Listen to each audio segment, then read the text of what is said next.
intricate. The optics is explicit. Light consists of corpuscles. Sir, we have shown that light exhibits clear wave... Here's a question that broke physics. Is light a wave or a particle? It sounds simple. Physicists in the 1800s thought it was simple. They had the answer. They were wrong, and when they found the real answer, it didn't just change what we know about light.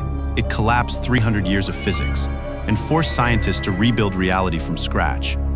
This is that story.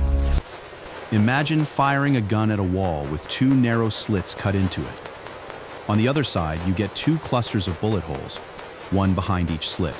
Simple. Now fire a beam of light at the same wall.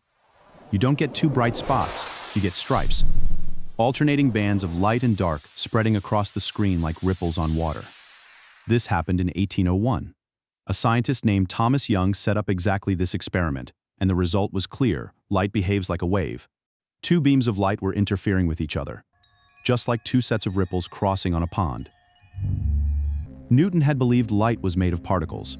Young proved him wrong. And then in the 1860s, James Clerk Maxwell showed mathematically that light is an electromagnetic wave, a ripple in electric and magnetic fields, traveling through space at 300,000 kilometers per second. The case was closed. Light is a wave. It was not closed. Fast forward to 1905. A patent office clerk in Switzerland is reading the experimental literature and noticing something strange. When you shine light on certain metals, electrons fly off the surface. This is called the photoelectric effect, and according to wave theory, brighter light should knock off more energetic electrons. More intensity, more energy. Simple. But that's not what the experiments showed. Below a certain frequency of light, no electrons came off at all, no matter how bright the light was, no matter how long you waited. Above that frequency, electrons flew off instantly, and their energy depended only on the frequency of the light, not the brightness. Wave theory had no explanation for this. The patent clerk did. His name was Albert Einstein, and his explanation was radical. What if light isn't a wave? What if it's made of particles, tiny packets of energy, each carrying a fixed amount determined by its frequency? He called them photons. If the frequency was too low, each photon simply didn't carry enough energy to knock an electron free. No matter how many photons you fired, that explained why brightness didn't help below the threshold. If the frequency was high enough, a single photon hit a single electron and knocked it out. Instantly. That explained why the effect was immediate. Einstein's explanation was perfect, and it won him the Nobel Prize. But here was the problem. Young's experiment proved light is a wave. Einstein's explanation proved light is a particle. Both experiments were correct. Both conclusions were correct, and they directly contradict each other. Now we get to the part that no one was prepared for. In the 1920s, physicists decided to run Young's double-slit experiment again, but with a twist. Instead of a continuous beam of light, they fired photons one at a time. One single photon, then another, then another. Each photon hit the detector as a single dot, a single point. It behaved like a particle, exactly as Einstein said. But here's what happened over time. As thousands of individual photons landed on the screen, one by one, the interference pattern appeared, the stripes, the wave pattern. Built from individual particles, arriving one at a time, with no other photons present to interfere with. How? A single photon has nothing to interfere with. And yet somehow, each individual photon seemed to know about both slits. It arrived at locations consistent with a wave that had passed through both slits simultaneously, and then collapsed to a point on the detector. The only possible conclusion was deeply uncomfortable. Before it was detected, each photon wasn't in one place. It existed as a spread-out wave of probability, everywhere and nowhere at once. And when it hit the detector, that wave collapsed to a single point. Physicists tried to catch this happening. They put detectors at the slits to find out which one the photon actually went through. The interference pattern disappeared, not because the detector disturbed the photon physically, but because asking the question, forcing the photon to have a definite path, changed the result entirely.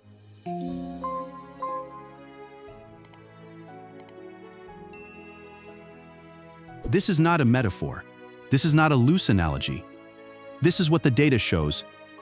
confirmed in experiment after experiment for 100 years. At the quantum level, particles don't have definite properties until something measures them. They exist in superpositions, multiple states at once, and the act of measurement forces reality to choose one. We asked, is light a wave or a particle? The answer is both, depending on how you look at it.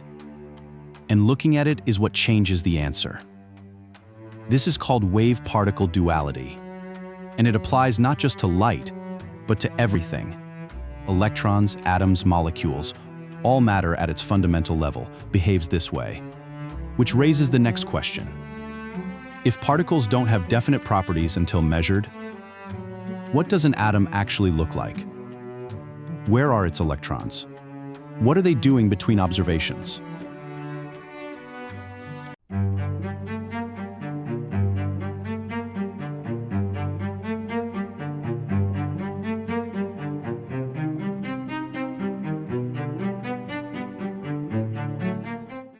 The atom is not what you think it is.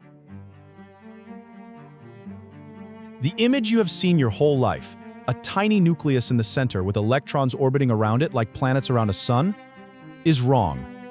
Not approximately wrong. Not simplified, wrong. The real atom is stranger, and understanding what it actually looks like led one physicist to design a thought experiment involving a cat that is alive and dead at the same time. That physicist is Erwin Schrödinger. And by the end of this episode, you will understand exactly why he was so disturbed. In 1911, Ernest Rutherford showed that an atom has a tiny, dense nucleus at its center, with electrons somewhere around it. Immediately, a problem appeared. If electrons orbit the nucleus, they are constantly changing direction. And any charged particle that changes direction loses energy. It radiates. So the electron should be spiraling inward, losing energy rapidly, and crashing into the nucleus. The calculation said this would happen in less than a billionth of a second. But atoms are stable. They last for billions of years. Your body is made of atoms that have existed since before the solar system formed. Classical physics had no answer. None at all. In 1913, a Danish physicist named Niels Bohr proposed something unreasonable. What if electrons can only exist at certain fixed distances from the nucleus? Not any distance. Specific, allowed levels only, like rungs on a ladder. You can stand on one rung or the next, but not in between. At these fixed levels, electrons don't radiate.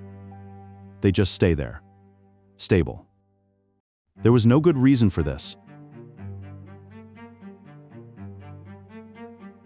Bohr simply declared it because the alternative, a collapsing atom, was obviously wrong.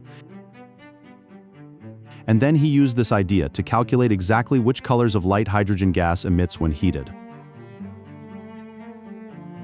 The answer matched the measured spectrum perfectly. His unreasonable idea worked, but nobody, not even Bohr, could explain why. The answer came 11 years later, and it was even more unreasonable.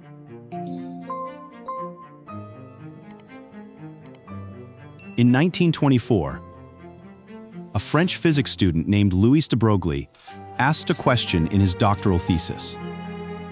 If light, which everyone thought was a wave, turns out to also be a particle, can particles also be waves? His committee didn't know what to do with this. They sent the thesis to Einstein.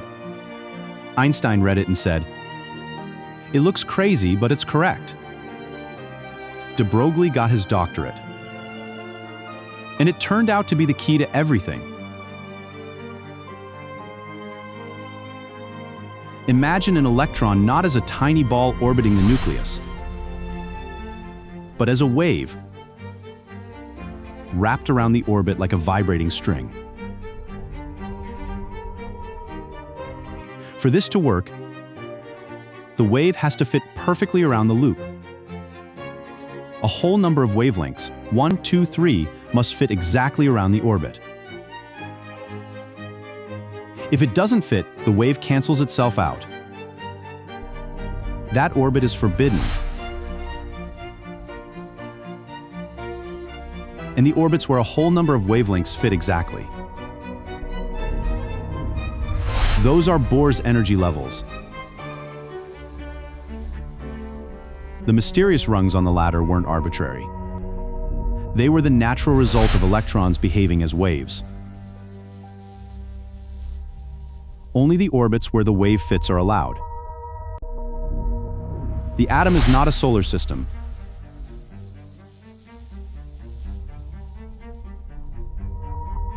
It's more like a musical instrument,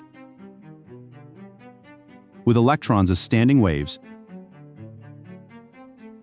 vibrating at their natural frequencies.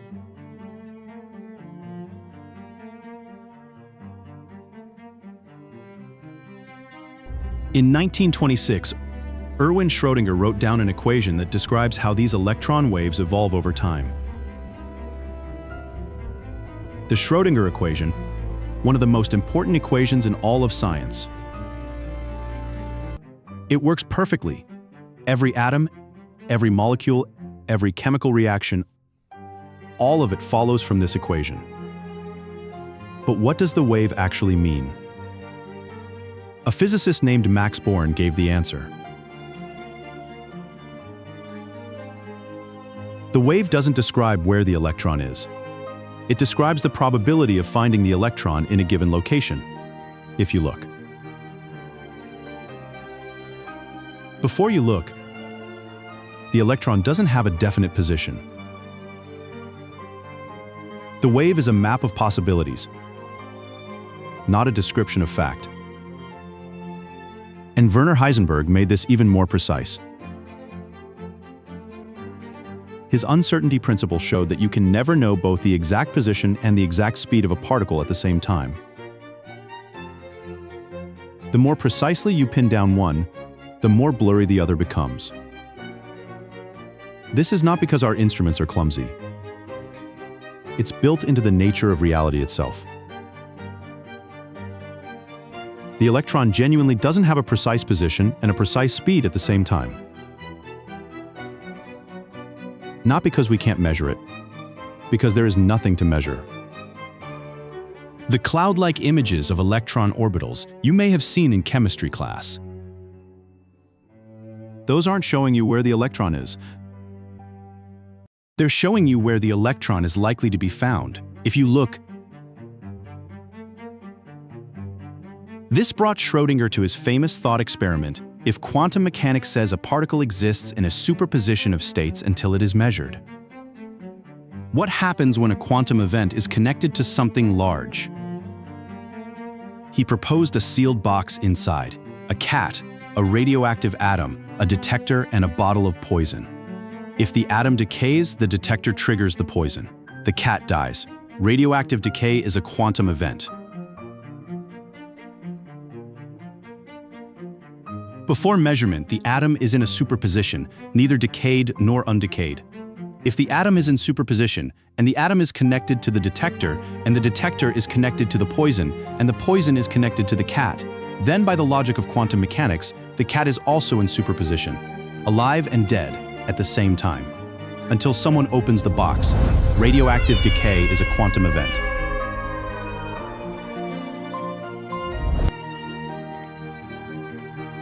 Schrödinger meant this as a criticism. Surely this is absurd, he said. Cats are not in superpositions. There must be a point where quantum fuzziness stops and classical reality begins. The problem is, nobody knows where that point is. Not then, not now. Physicists have spent 100 years arguing about what the Schrödinger equation actually means. They have several competing interpretations, each describing reality completely differently. And every single one of them makes the same experimental predictions. The equation works perfectly. Nobody agrees on what it's telling us about reality.